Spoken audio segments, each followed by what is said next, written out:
Welcome back to the Nutrition Made Simple podcast. At Healthy Steps Nutrition, we believe something as fundamental as nutrition shouldn't be complicated, which is why we focus on a simple, habit-based approach. We know that becoming the best and healthiest version of yourself isn't just about what you eat or going to the gym a few hours a week. We have to look at a holistic approach, looking at support systems, sleep, stress management, mindset, lifestyle, and of course, exercise and nutrition. I'm your host, Nicole Aucoin, registered dietitian and founder of Healthy Steps Nutrition, CrossFit HSN, and HSN Mentoring. I'm also the author of the Healthy Kids Cookbook, 100% kid-approved recipes the entire family will love. You can find it on Amazon. In this podcast, I'm going to teach you how to make one step at a time to becoming the healthiest version of yourself. Well, today's podcast is all about alcohol intake and the impact it can have on you to reaching your goals, health, and wellness goals. I have Amanda Haar, our registered dietitian at our HQ location, and I going through some big picture things like performance, sleep, hormone levels, and just the nutrition that goes along with alcohol intake. We also talk about alcohol and mental health. Then we talk about some considerations you should make as you determine what you are going to be drinking, if anything, in regards to alcohol, and some tips to help you stay on track. I hope you enjoy this podcast, and we will get to it right after this message. Well, last week, Jason and I talked all about blood sugar management and continuous glucose monitoring. It's pretty new to be a service that's offered to the mainstream public, but it is so helpful. We recently started incorporating continuous glucose monitoring with some of our nutrition clients at our HQ location, and it has been amazing. Let me give you an example. In week 1 of one of our clients, his blood sugar was in range about 30 to 40%. We had him do his regular eating routine week 1. Then week 2, we started dialing in some details, making some small changes, and his blood sugar went from in range 30 to 40% of the time to 70 to 85% of the time. That is an incredible difference. We want our blood sugars to be under control the majority of the time because having high blood sugar is an inflammatory response. Brittany Greenwood, one of our other dietitians, and I did a webinar over the weekend talking about knowing your numbers to optimize your health. Most people have no idea what their numbers are, and they don't know what they mean or how to improve them. So if you want instant access to this recording, click the link in the show notes and you can enter in your email and we will send you the recording. It was an awesome webinar. Well, I hope you enjoy this podcast on alcohol consumption. Amanda, welcome back to the Nutrition Made Simple podcast. Thanks for having me again, Nicole. I'm excited to talk about today's topic, alcohol. There's maybe a little bit of alcohol intake around this time of year. We're in spring break. We are going into the summer.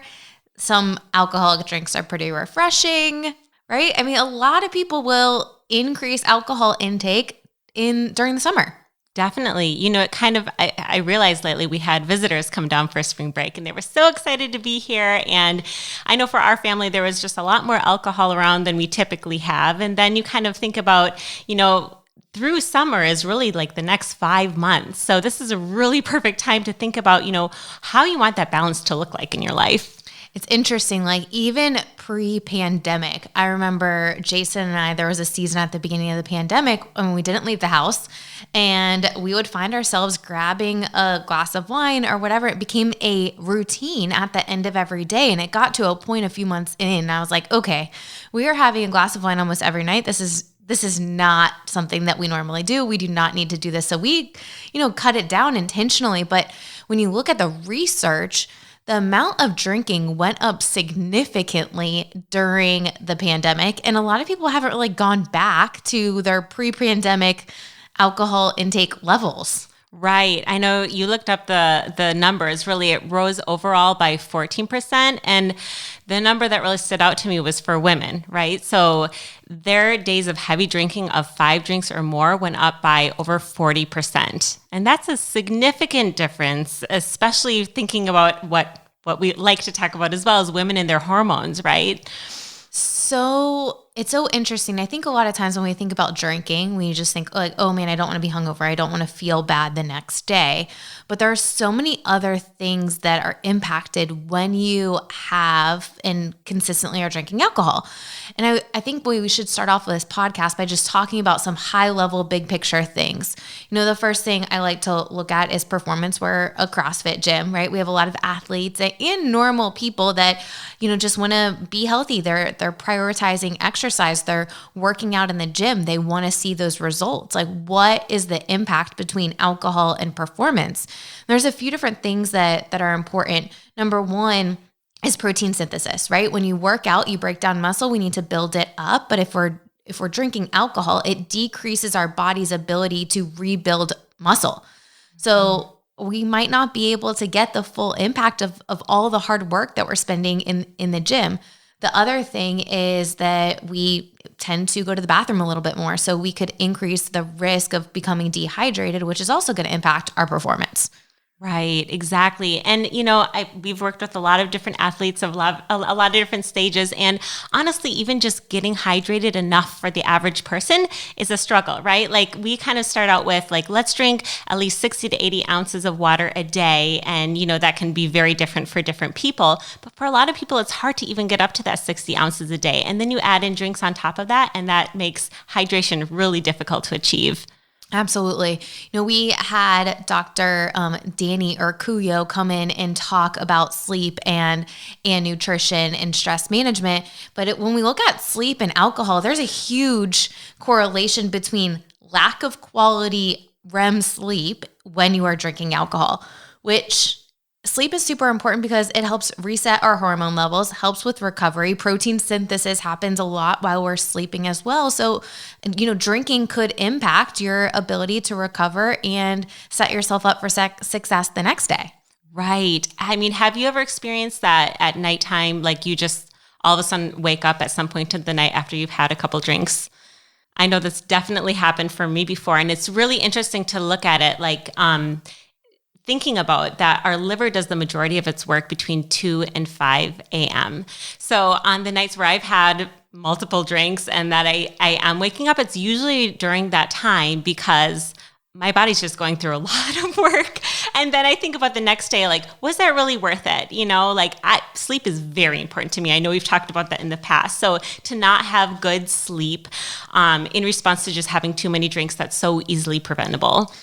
I couldn't agree more. And it takes us right into hormones, right? Like hormone function, hormone regulation, and alcohol impacting our body's ability to naturally regulate hormone levels. Cortisol levels are increased, testosterone levels are decreased, which important for performance as well. Then you have neurotransmitters, dopamine, all these other chemicals in the body that are impacted when we are drinking alcohol. You're right. So yeah, and thinking about in the fertility sense, like increased alcohol can be very impactful for sperm quality. So if a couple's trying to get pregnant, like that really needs to be a part of the conversation and a part of the picture. And also thinking about the serotonin and dopamine, that really stands out to me so much because we get a boost of those when we're drinking in the short term, right? That's why, having a drink at the end of the stressful day seems so appealing. But in the long term, research shows that it actually decreases those kind of feel-good hormones. But the cool thing is when you stop drinking, your body can like readjust and start, making a little bit more so you can get back on track. It's not like, okay, you've done this damage and you can never go back again. Your body will start to readjust, which is awesome. And we've talked about a lot of different things, but I think one thing that we have to look at is the nutrition impact of alcohol, right? So alcohol contains calories just like macronutrients, but macronutrients also provide us nutrition. Mm-hmm. So we've got alcohol containing essentially empty calories. But in my opinion, the bigger picture is the mixers that happen with alcohol. Right. So let's kind of go through, I know you have done some research on just some of the most popular drinks and the amount of sugar and nutrition that is in them. What kind of has stood out to you the most as far as that goes? So I think the first thing that comes to my mind is a story actually. Jason and I used to travel to different CrossFit gyms all around the state of Florida, and one of the first gyms that we went to was a gym in the Keys, in one of the Keys called Island Mirada. And it was like lower key CrossFit that they're not owned by the same person now, but they had us come in, do a nutrition challenge, and we were doing everyone's scan the night before we did the kickoff seminar. And of course, Jason and I like make small talk, and I was in a room doing measurements. He was doing finger sticks to check people's cholesterol, blood glucose, all of this stuff. And I remember both of us having separate conversations. And when we went to dinner after, we're like, okay, we have to change how we do the kickoff seminar. Cause usually I say, all right, let's minimize to no alcohol during the 30 days so that, we can see the best results possible. And these people drink so much that they would have tuned me out instantly if I said, don't drink. Right. Like the Keys is one of the number one drinking counties in the US. So going in and saying that wasn't going to work, but there was one guy in particular that really stood out. He was a bigger guy, super tall, and he said he would have like 8 to 10 rum runners on Saturdays. Like he would just sit and they would be out by the pool. The weather in the Keys is amazing, and like just having some rum runners all day long. Like that's what they did, listen to live music.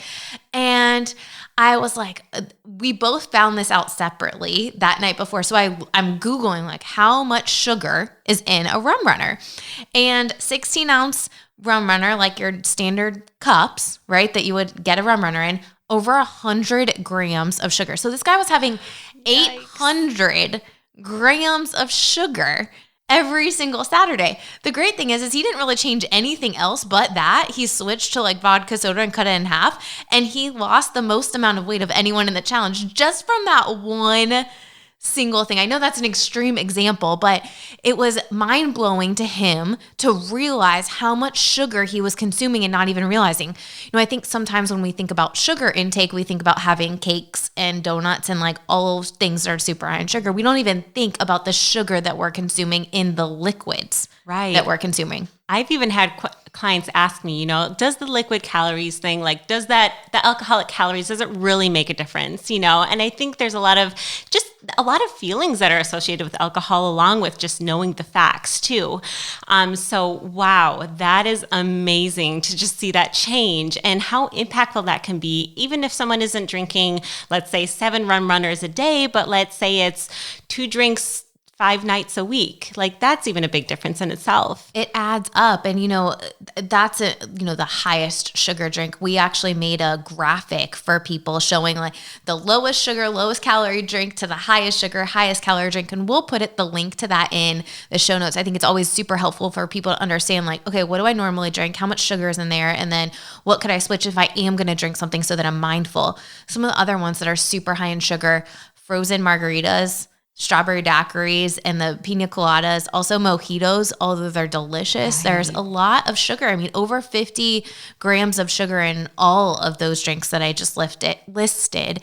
And when we look at how much added sugar we should have per day, at 9 teaspoons for men, 6 teaspoons for women, it's not that much one drink would get you there. Exactly. Yep. That 25 to 35 grams of sugar a day. Like, do you want to drink that all in your alcoholic drink? Yeah, exactly. Especially because there's so many other options these days that are lower drinks. I know, in my parents' day, that was like the days of the wine coolers and those super sugary drinks that honestly makes my throat hurt to think about even drinking. Because we have, just like the seltzer drinks now, or even like the skinny margaritas that have less syrup put into them. So there's definitely ways that we can enjoy some drinks without having it so high in sugar. The interesting thing is when we're drinking alcohol, it also inhibits our body's ability to regulate our blood sugar.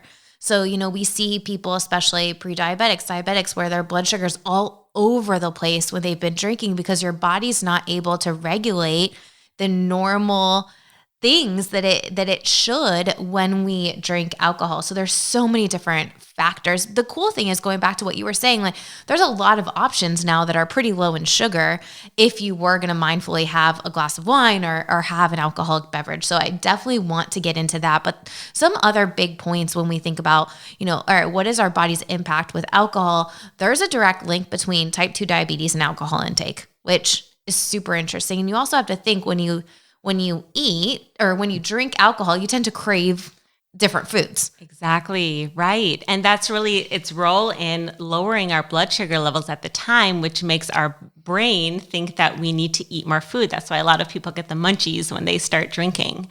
And really even thinking about too, what type of plans we want to be making if we know that we're going to be drinking and we know we might be a little bit hungry. How can we kind of set ourselves up for a success in those situations so we're not just mindlessly eating while we're drinking? All right, I want to bring up one thing before we get into some nuts and bolts and like actionable steps for people. There are some studies that have come out that said, hey, having a glass of wine or two is actually good for you, right? So it's interesting for people. And we actually had a client of ours who loves wine, and he sent it to me. He's like, Nicole, it shows that a glass of wine is better than exercise. I'm like, I don't know. I think we're reaching there, but there is something in wine, but it's also in a lot of foods that has some positive impacts. So for instance, decreasing the risk of Alzheimer's, diabetes, and cancer, but in moderation, having a glass of wine, not 5 glasses of wine, where we're starting to get the negative effects. Right. That's the key. Exactly. And, also the foods you mentioned that are high in that thing called resveratrol, which is kind of the most potent antioxidant, non-inflammatory type of thing that is found a lot in wine, but also wine is made from grapes. Right. So having a moderate serving of grapes can also give you that resveratrol benefits, along with, things like peanuts, cocoa. I love using cocoa powder, just like throwing it into our overnight oats or Amish oatmeal, because there's that benefit plus so many more like magnesium, things we're not getting typically. And also just a lot of like the dark, rich colored berries are a good source of that as well. So we don't have to just get it from our alcoholic drinks. Right. Okay. All right. Let's dive into some actionable tips. When we were thinking about a podcast talking about alcohol intake, for some people, you might enjoy having a glass of wine. We actually started before we started recording, we were talking about this, like, hey, I actually like the taste of wine. I enjoy a glass of wine once in a while. So what are some considerations that we should be thinking about when it comes to alcohol intake? What's one thing that you would look at? Right. So I love thinking about, and we do this with all of our clients in all different ways, but like, what are your goals and what is most important to you? So kind of like coming back to that big picture, that, big motivation of, is what I'm doing right now, the steps that I'm taking, going to lead me to the place that I want to ultimately get to? That's a great place to start, because that's going to really help inform you. Like, even though it might be great in the short term to be drinking, is it really like matching up with my long-term goals and my values? I think that's super important to look at. Yeah. And just have a North Star, right? Like, where do you want to go? And then your short-term decisions, like every step that you take, can head you to where you want to be. I think it's always good to take a self-assessment. Like, how often am I drinking alcohol? And why am I drinking alcohol, right? I know for us during the pandemic, like as business owners employing quite a few people, it was a bit stressful not knowing how long we were going to be shut down for. What is the state of gyms around the world? Some of the gyms running our nutrition program were closed for 18 plus months. The amount of stress that they were dealing with, I was stressed out for them. A lot of times we go to alcohol to kind of suppress and not have those serotonin, the dopamine feelings of, okay, like I'm happy, right? Mm-hmm. So, assessing how often are you drinking and why are you drinking? Are you drinking because of stress? Okay, that's not the best, most productive way to manage stress. Let's figure out a different way. And a lot of times it comes down to having that tough conversation with yourself and being truthful with yourself, right? Mm-hmm. Like, okay, if I'm drinking too much, am I surrounding myself with people that are influencing that? Or has it become a routine where after a day of work, I'm just opening up a bottle of wine or doing whatever? And what can I put in place of that so that I am not just doing it out of routine? Love that. I love the why. Why am I doing this? Because honestly, I think the de-stressor is really very common. And I think, our society just portrays it as kind of just a normal thing that you use for your stress management routine. But thankfully, we know there's so many other things that we can do to help de-stress ourselves throughout a day so we don't get to that point where like all we feel like it takes is a drink.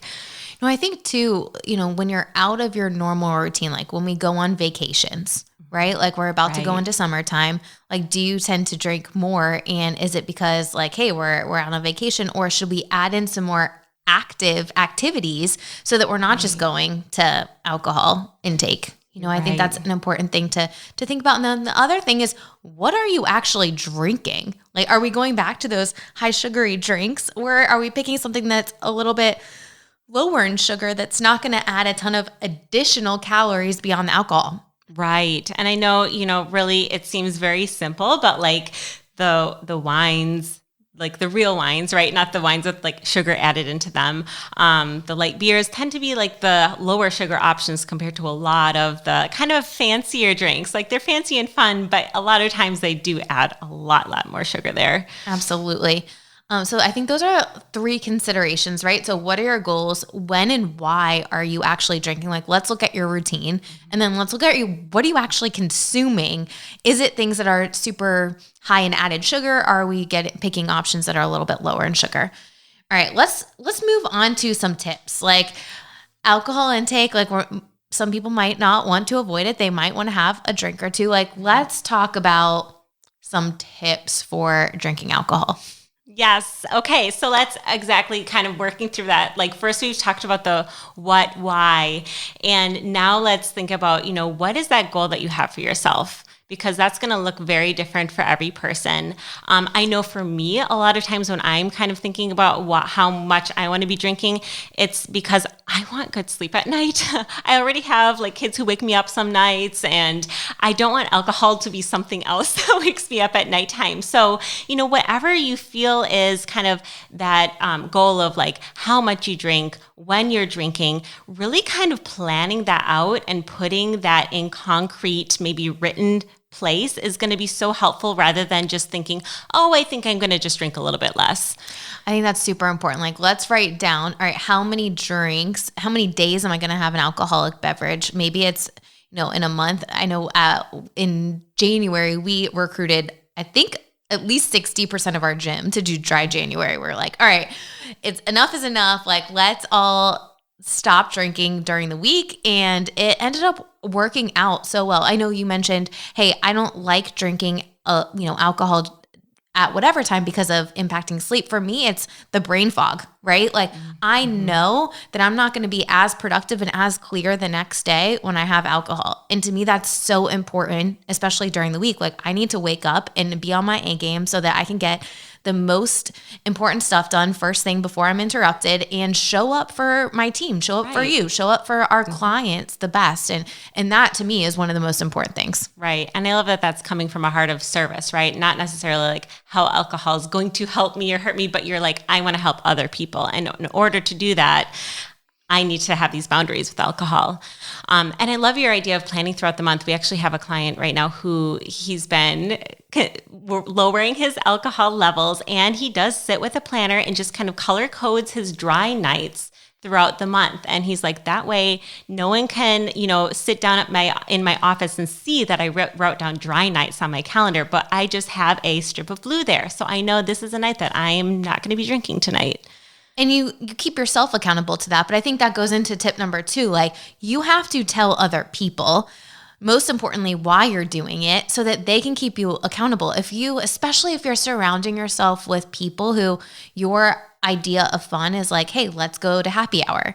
Right. And you don't want to miss that. You don't want to miss hanging out with your friends. Okay. Could you do something different? Could you go rock climbing? Could you guys go for a walk on the beach? Can you do something fun and active so that you're not missing out on the social aspect? Because there's something so powerful about in-person connections. And I think a lot of times those in-person connections happen around alcohol, especially as adults. So we have to tell people, okay, hey, I'm not drinking during the week. I still would love to hang out with you. Maybe we go grab coffee or we can do something else, but I need to do this for me. Right. That is so cool. It's just changing the activities that you're doing. Oh, that's cool. That reminds me of one of our clients. She decided she's going to invite her friends, her coworkers, to a spin class with her instead of going out for drinks. And I thought that was so cool and just such a ripple effect, right? Because not only her who's not going out to drink for a social hour, it's them getting that idea in their heads too.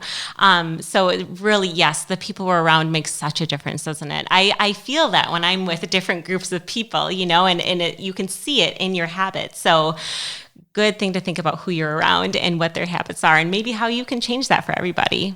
And I think one of the most important people to talk about this to is your significant other. Definitely. Right? Like if Jason's having a glass of wine or two every night, like I'm more inclined to have a glass of wine with him. But if I say, hey, like I want to cut down the amount of alcohol that I'm drinking, he likely will cut down too, just to support me. And if he wanted to do it, the same thing, I would support him. So, I think it's super important to, state your why and tell the people that you're closest to so that they can keep you accountable as well. You're right. And that why is so powerful, isn't it? So they know you're not just trying to be a buzzkill. Like you have deeper reasons why you want to be doing this. I love it. All right. So the last tip we have, kind of goes back to what you were saying with the one client that you're working with where he highlighted the days, right? That he was choosing what days that he was going to stay sober, right? He wasn't going to have alcohol. And I'm sure he's super mindful. It's always interesting when I would go and do these seminars at CrossFit gyms for athletes and we would talk about alcohol and they'd be like, okay, so if I'm really good during the week, can I add up all the drinks I would have drank during the week and have them all on one night? The problem is your body is not going to be able to recover for a couple days, likely, right? Mm-hmm. So unfortunately, the health benefits of cutting alcohol and then having it all in one day is not going to counteract.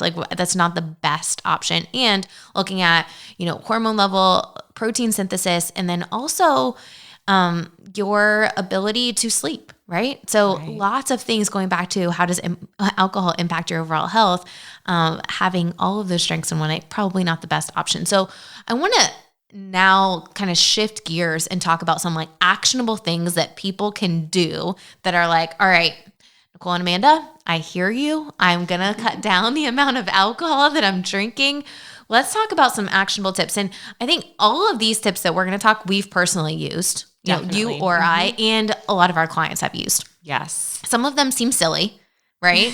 The first one I will have to say comes from my husband, but when we did the sober January, this past January, he took a picture and was joking around, put it in our I'm not in the Instagram group, but they have an Instagram group and he had put it in there. And then every day there was a new picture of the same picture. Someone else was doing it. So he likes to have a wine glass, right? He likes drinking out of a wine glass. So he'll put sparkling water inside of the wine glass just to be able to cook with a wine glass and still have that feeling, although it's not wine.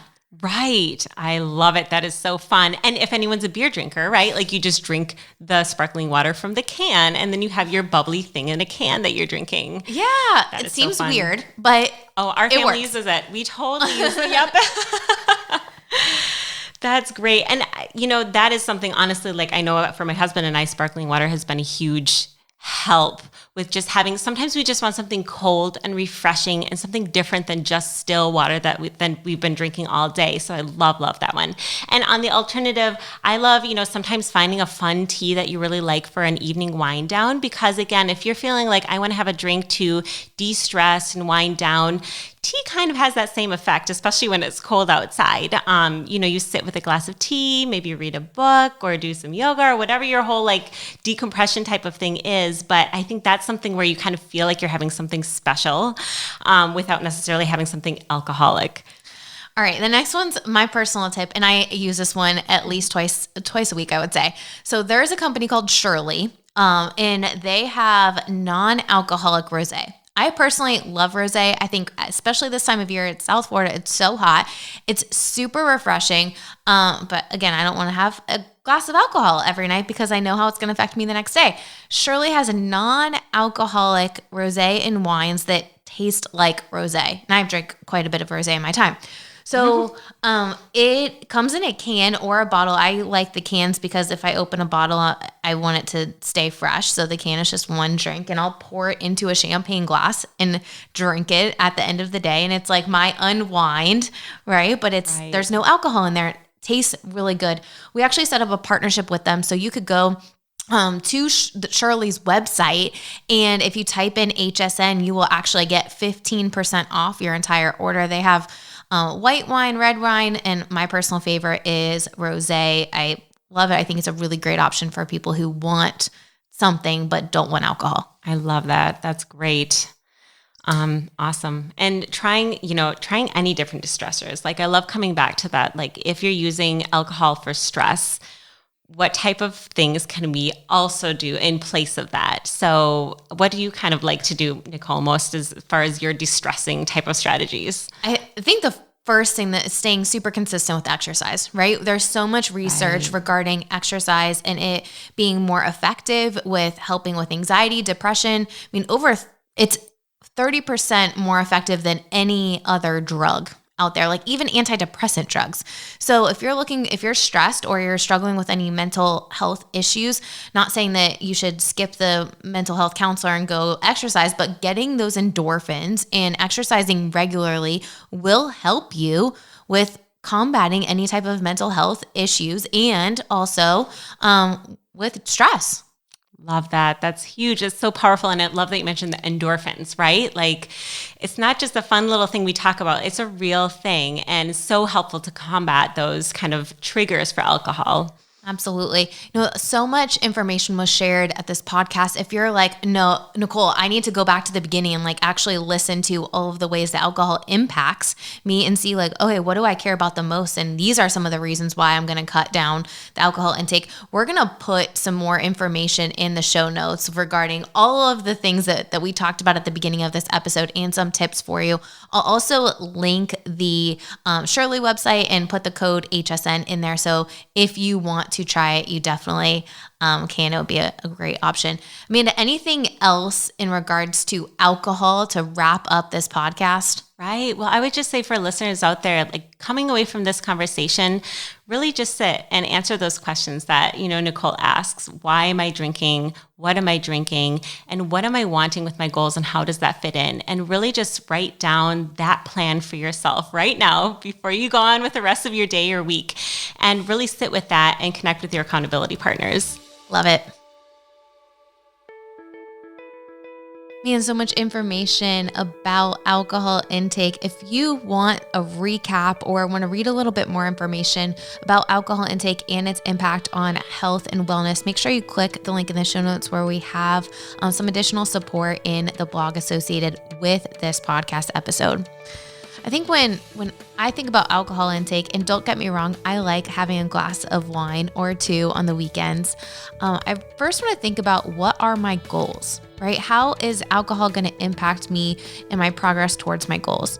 I know for me, I want to be productive during the work week. I have a lot of things going on and I have to show up for my best self when working, especially working from home where you don't have other people bouncing in and out of your office. So for me, I know that alcohol is not going to help me show up to be the best version of myself for work the next morning if I'm drinking alcohol during the week. The other thing that you want to think about too is who are you surrounding yourself with when you are drinking? Is that how you interact with your friends? Can you do something different? Can you do something more productive? Maybe you go for coffee. Maybe you go for a walk. Maybe you go do other things active and outside, especially now this summer. Get some vitamin D, enjoy the community. I think there's such an important piece of community and being a part of a group of people to have that in-person interaction. But as adults, so many times our interaction revolves around going out, eating and drinking. That's not exactly the healthiest activities for us. Am I saying never do it? No, but I'm saying just be mindful and try to find a group of people that are going to be active and support a healthy lifestyle for you to connect yourself with. Well, I hope you enjoyed this podcast episode. Make sure you click the link in the notes so that you get some additional support and so that you can check out the recording of that webinar that we hosted last week. Know your numbers, optimize your health. We are so excited to launch this new program, Continuous Glucose Monitoring with Healthy Steps Nutrition Coaching at our HQ location. We do have some virtual clients taking advantage of this as well. It is such a great way to really see what's going on in the inside of our bodies. Because here's the deal. We all metabolize things a little bit differently. You might respond to carbohydrates a little bit better or differently than I do. And I know how my body responds to carbohydrates, so I can adjust my eating accordingly. And I can reach my goals faster. I can be more productive, better. I can sleep better. All these different facets because I know what goes on the inside of my body and how my body is metabolizing food. The cool thing about continuous glucose monitoring with the company that we partnered with, Signos, is that we as nutrition experts, our registered dietitians, are working with clients to give a quick feedback loop. We can see in real time what your blood sugar is. So I can log in right now and see what my clients had for lunch, dinner, and everything they ate the day before, and most importantly, how it affected their blood sugar so that we can tailor their plans and they can see better results. So if you are looking for nutrition coaching paired with continuous glucose monitoring, we'd love to help you. Click the link in the notes so that you can watch that recording and then apply for coaching with that program. We are just in the beta with that program, so we're slowly letting people in to make sure that we can give them the best experience possible. If you just want to do continuous glucose monitoring to see it for yourself, you can actually click the link in the show notes and there'll be a link for you to get 1 month or 2 months or 3 months of continuous glucose monitoring. Personally, I think that you'll get all of the information that you need from just doing it for 1 month. You don't need to do it for longer than that unless you're diabetic. All right. Hope you enjoyed this podcast. Please click the link to subscribe and also leave us a review. We'll see you back here next week.